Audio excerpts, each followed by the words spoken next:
আজকে হচ্ছে 3 জুলাই। আজকে দিনে কিন্তু খুবই একটি খারাপ জিনিস হতে চলেছে।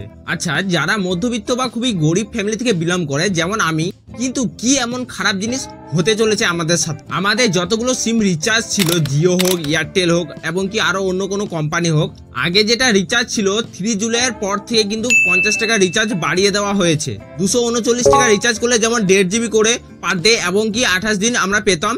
এই রিচার্জটি করার জন্য এখন আপনাকে 50 টাকা বেশি দিতে হবে। যেমন ধরুন আপনি যদি 500 টাকা রিচার্জ করেন, আপনাকে এখন 550 টাকা দিতে হবে।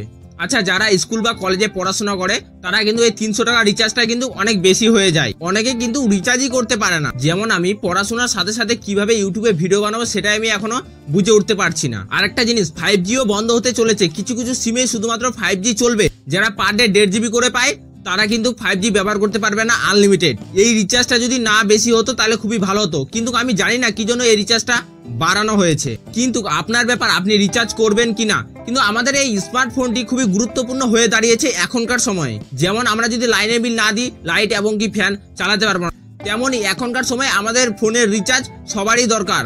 ফোনটি কিন্তু খুবই গুরুত্বপূর্ণ হয়ে দাঁড়িয়েছে। আমি খুবই দুঃখিত, আপনাদের কমেন্টে মতামতটি অবশ্যই জানাবেন। আর এত সময় ধরে ভিডিওটি দেখার জন্য আপনাদেরকে অসংখ্য অসংখ্য ধন্যবাদ।